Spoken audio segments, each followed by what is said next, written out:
It's going to be very, very difficult for me to get through this. I'm Mike Boyce. I'm the son of a command sergeant major who served in World War II, Korea, and Vietnam. He was not in Black Horse like this gentleman was, but I served with Black Horse, even though I was a Marine, in northern Iraq after Desert Storm. I have some prepared remarks here, but I'm not sure that they do justice to all of you in this audience today. But I do want to welcome Congresswoman Handel, all the fellow commissioners we have here today, other elected officials, and of course many of our honored guests. I know that they all join me in expressing our deep appreciation and love for all our veterans here.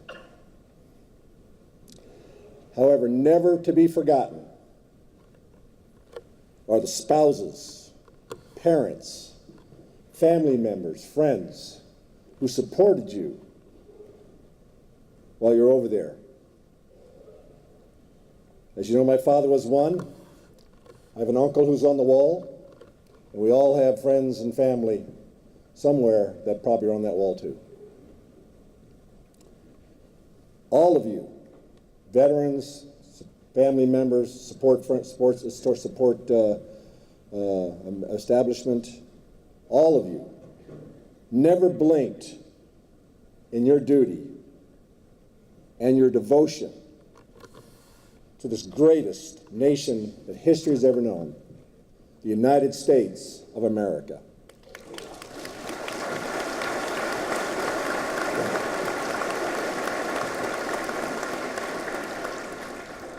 You're finally being recognized as our newest, greatest generation. And the ceremony today, while it may be a little bit long, it's the least we can do. I believe 50 years is more than long enough to hear these words. Welcome home.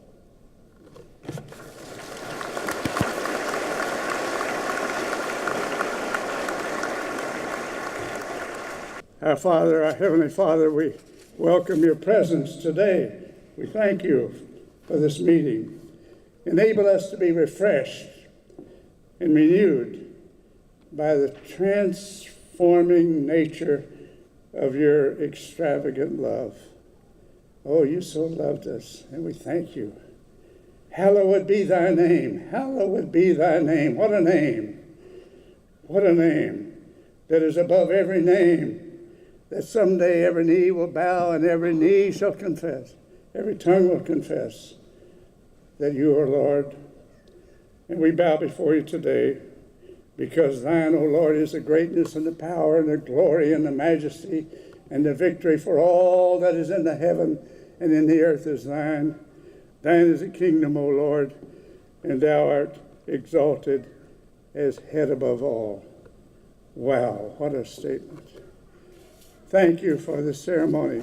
Thank you as we honor the United States Armed Forces veterans in the Vietnam War. We remember those that did not come back, and we honor them for the ultimate sacrifice they made to our nation.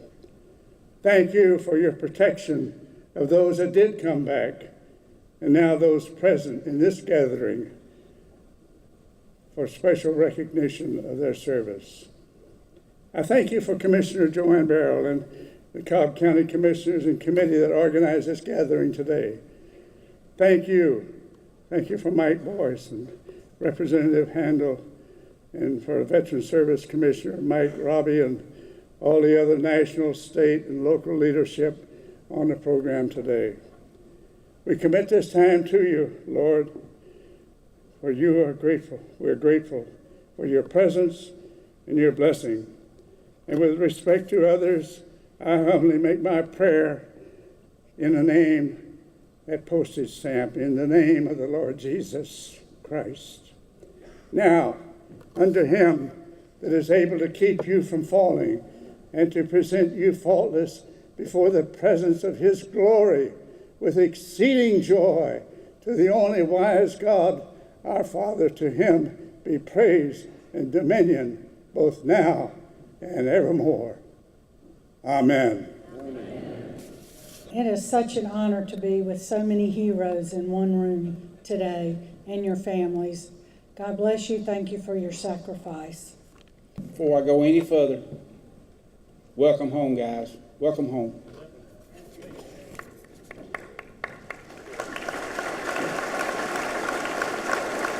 As you see before me, it's a table. The tradition of setting a separate table in honor of our prisoners of war and missing comrades has been in place since the end of the Vietnam War. The manner in which this table is decorated is full of symbols to help us remember our brothers and sisters in arms. The table is smaller than others, symbolizing the frailty of one prisoner alone against his or her oppressors. The white tablecloth draped over the table represents the purity of their response to our country's call to arms. The inverted wine glass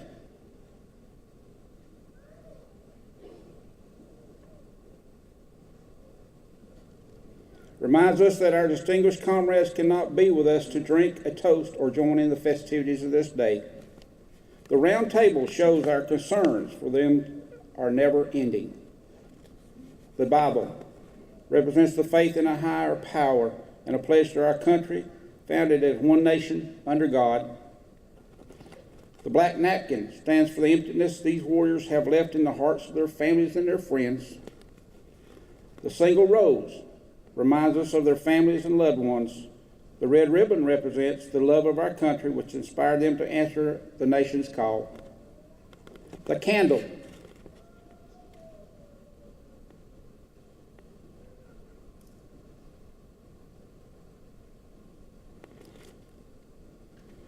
and its ribbon symbolizes the everlasting hope for a joyous reunion with those yet accounted for.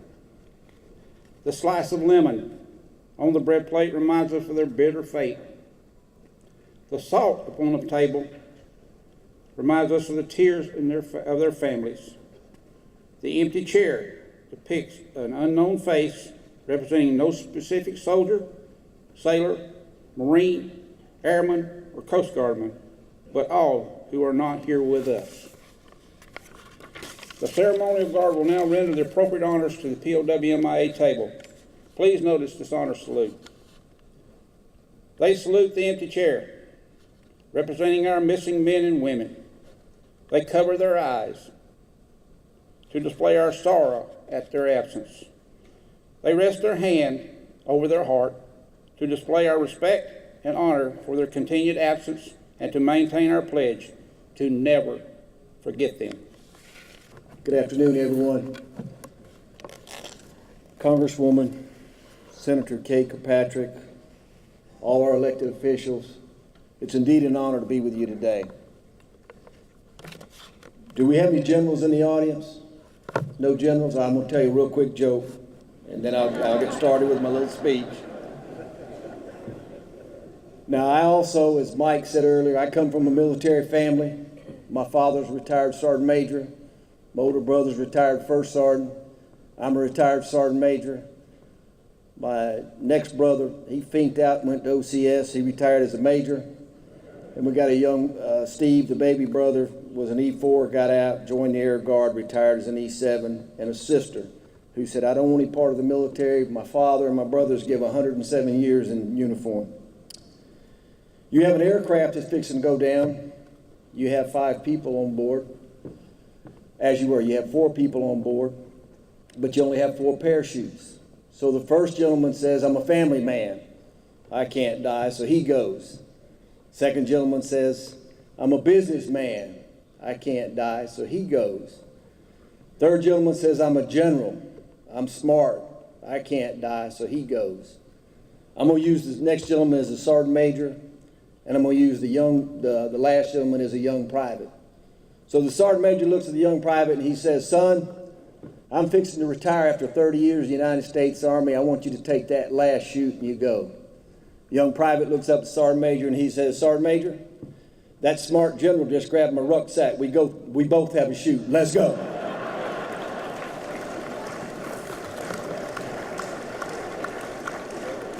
All right. Now on a serious note, no generation of Americans has been spared the responsibility of defending our freedoms. Our nation has always publicly recognized the honorable conduct and sacrifices of those who served during past wars and conflicts. But things were different for our Vietnam veterans. Many of you were in far too many cases never given a simple but important acknowledgement for your military service. You were often blamed for a war you didn't start, when you should have been commended for serving your country with valor. You were sometimes blamed for misdeeds of a few, when the honorable service of the many should have been praised. You came home and sometimes were ridiculed when you should have been celebrated. It was a national shame, a disgrace that never should have happened. As a nation, we have learned from our mistakes. Today, we treat all those who served with the respect and gratitude that they are due. But as we remember those serving today, we must never forget those who served before, and we must continue to strive to correct the wrongs of the past and always seek to do better. We owe our Vietnam veterans a large debt of gratitude. Many Vietnam veterans helped mentor those following them in uniform. They built the foundations of today's military. Their experience and leadership helped shape a path to success in our military today. There's never a wrong time, nor is it ever too late to say thank you to our courageous Vietnam veterans. It is an honor for me to stand here before you today to help the state of Georgia honor you and your fellow Vietnam veterans. The Georgia Department of Veterans Service, with the Office of Governor Nathan Deal, created the Vietnam War Certificate of Honor program to achieve a goal that is simple, a way to show appreciation and gratitude for your military service and your personal sacrifice to our nation. To say thank you for answering the call to duty, and for most of you, facing the danger of a foreign and unfamiliar enemy, putting your life on the line for our country in a fight for liberties and democracy of another. Today, we say a loud thank you to you and your Vietnam brethren. To each of you here today, welcome home. As we continue to observe the 50th anniversary commemoration of the Vietnam War, it is our hope to eventually recognize every one of the 234,000 Vietnam veterans living in Georgia with this certificate of honor under the signature of Governor Nathan Deal. Thank you for allowing us, the state of Georgia, and the Georgia Department of Veterans Service the opportunity today to do just that. God bless you, God bless your families, and God bless the United States of America. Hello, I'm Governor Nathan Deal. I would like to welcome you all to the 50th Vietnam Veterans Commemoration Ceremony. I would also like to thank the brave veterans in attendance for their service and sacrifice, and remember those who lost their lives in the fight for American freedom. The Vietnam War in many ways defined an entire generation of Americans.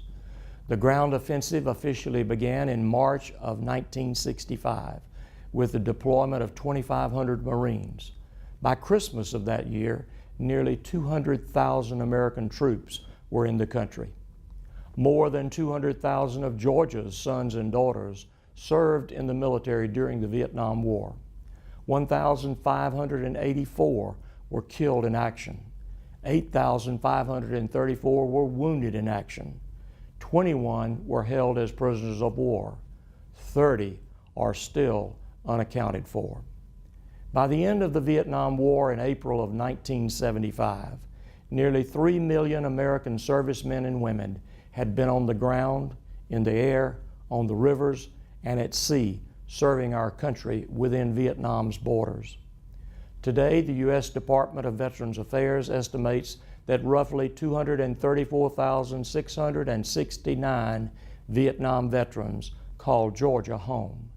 The freedoms and liberties we are blessed to enjoy are a direct result of their courage, devotion, and sacrifice. We will continue to honor the legacy of service that they built today and every day hereafter. Again, I thank all those who served, who are in attendance, and I wish you all a meaningful commemoration ceremony today. I'm United States Senator Johnny Isakson, who was also known as Staff Sergeant Johnny Isakson in the Georgia National Guard, which I entered in basic training at Lackland Air Force Base in 1966 after my graduation from the University of Georgia. The Vietnam War was my generation's war. Everyone was going off to train, volunteering to go and fight, and there was great political discord over whether we should be in Vietnam or should not be in Vietnam. But the soldiers that fought the battles, the leaders who brought us through the war, the political leaders and the leaders in our military, are reflecting today as we look back on the 50th anniversary of the Vietnam War, to remember those days and all those who sacrificed so much for all of us. No war is pretty. No war is good. No war is fun to watch. And the Vietnam War is probably one of the toughest of any the United States of America was ever in. We proved ourselves to be what we always are, a good friend, a good neighbor, and back those who back us.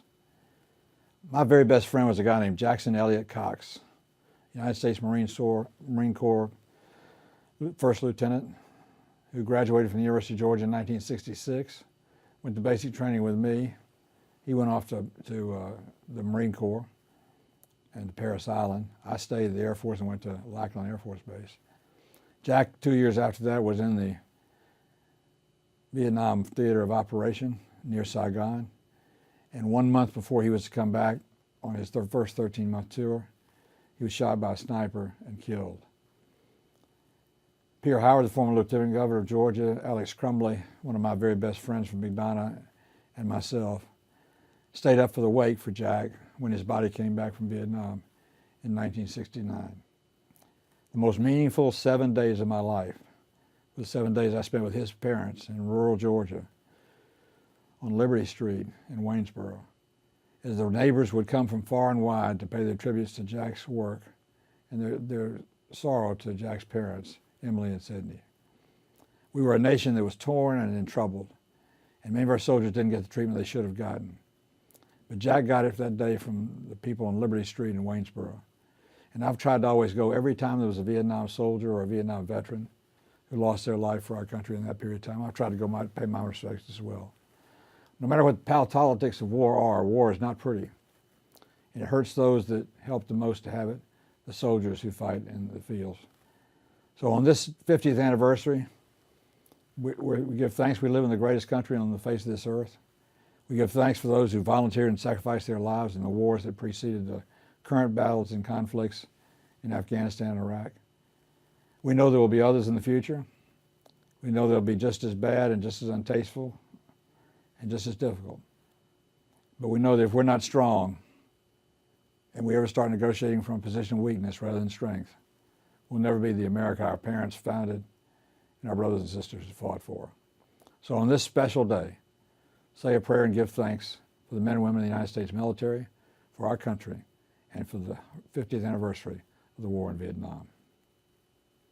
Good afternoon, everyone. This is truly a special and extraordinary afternoon, and it is a genuine and rightful outpouring of support and admiration for every single one of you sitting here today and for every single one who has served from throughout this country for the bravery and sacrifice that you, our Vietnam veterans, have made, along with your loved ones, many here today as well.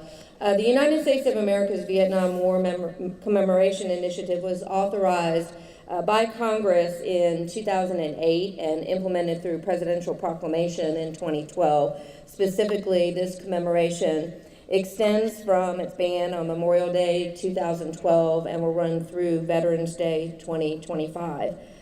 It is a purposeful focus to pay tribute to the 9 million Americans, over 6 million of whom are still living today, who served on active duty in our U.S. Armed Forces during the nearly 20 years of the Vietnam War.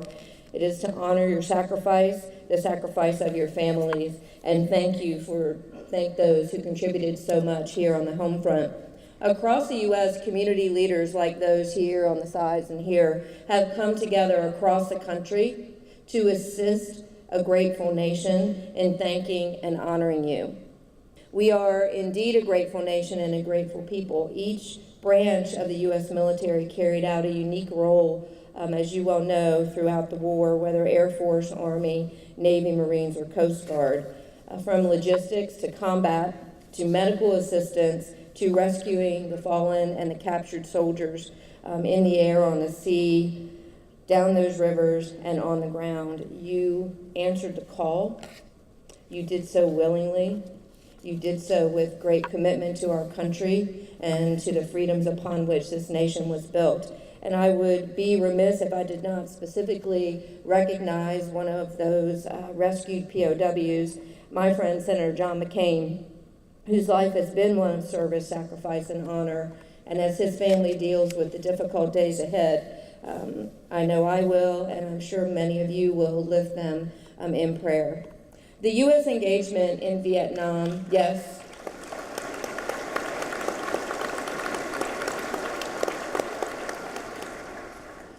our nation, the U.S.'s engagement in Vietnam, it was extensive, it was significant, and the human cost was and continues to be harsh.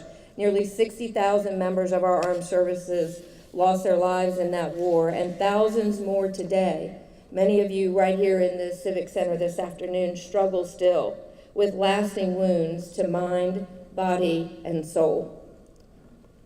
This nation was far too slow to recognize your efforts, your commitment. And I know I stand here today in a better country, in a better world, because of what you sacrificed for me and the rest of this country. We are beginning to make some strides. We're working hard to make the VA better. Commissioner Roby has been a terrific partner in that. My office, through Debbie Moscato, we stand here ready to help you, whatever the issue is. If it's trying to get benefits that you are owed, call us, because that is the biggest part of our job. Yes, a lot is talked about what happens in Washington, but the most important work that we do is helping to ensure that you get the benefits you need and the benefits that you have earned. We've extended disability benefits and now cover the medical conditions associated with Agent Orange for our Blue Water Navy veterans. We're making sure that the families of the fallen and our veterans and our armed services members can always count on their benefits and their pay, no matter what is going on in DC and Congress.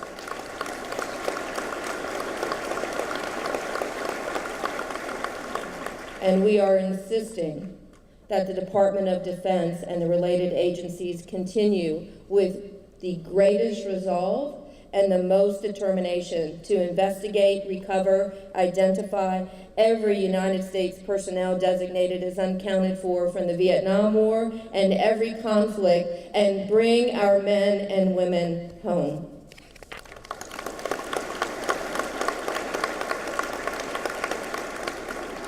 I want you to know that I know, just as you know, that we have so much more that needs to be done. We continue to lose too many of our veterans to suicide and to addiction, and this is particularly devastating among our Vietnam veterans. So my pledge to you, my personal promise is this: I will work every single day to make sure that you get the support you need and those benefits that you have earned, and you and our other veterans will always remain a top priority for me as I have this privilege to serve you. But today, we come together with pride and gratitude to pay public tribute to you, our Vietnam veterans, and your families. We as a nation know we were slow in extending this much designated and deserved recognition. And that's why I'm so very honored to be a part of this program. Our nation owes you a tremendous debt for your sacrifice and your service. So on this day, as we celebrate here in Cobb County, Georgia, and commemorate the 50th anniversary, let's be sure that we redouble our efforts and our commitment to paying tribute to you on this day, but also every day ahead, so that we extend to you our undying and unwavering gratitude and lift you as the true American heroes that you are. Thank you. God bless each of you, and God bless this most exceptional nation, the United States of America. Thank you. As we're assembling, I just wanted to say before we read this declaration, what an honor it is on behalf of Governor Nathan Deal and the 236 members of the Georgia General Assembly to be able to issue this proclamation. Very briefly, I would like to thank you and say I was at a commissioning ceremony about 2 months ago for a young man and remembered back my mentor when I was entering the Army in the early 1990s. My NCO mentor, Command Sergeant Major Jonathan Law, was a Vietnam veteran, and really taught me everything I knew, really taught me everything that I came to know about leadership. And wanted to thank you and say simply this, that St. Teresa of Calcutta said, God calls us not to success but to faithfulness, and you were faithful to that which you were called to do. And in the time-honored tradition of our military, the chain was not broken by your generation. You passed it on, and you served well. But the governor of the state of Georgia, a proclamation saluting Georgia's Vietnam veterans.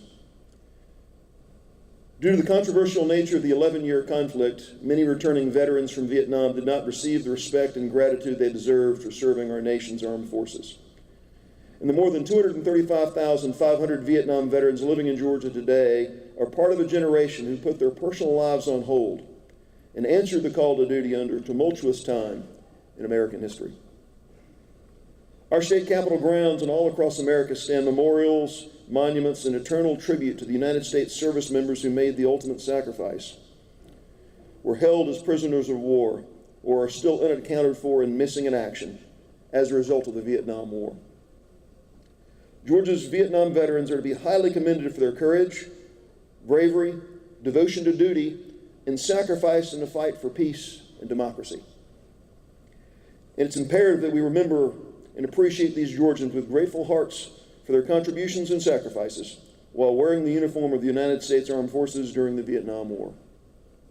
Now, I, Nathan Deal, Governor of the state of Georgia, do hereby extend with gratitude the state certificate of honor for meritorious service to every Georgia Vietnam veteran, and encourage all government agencies, organizations, and citizens in Georgia to assist in holding appropriate presentation ceremonies around the state.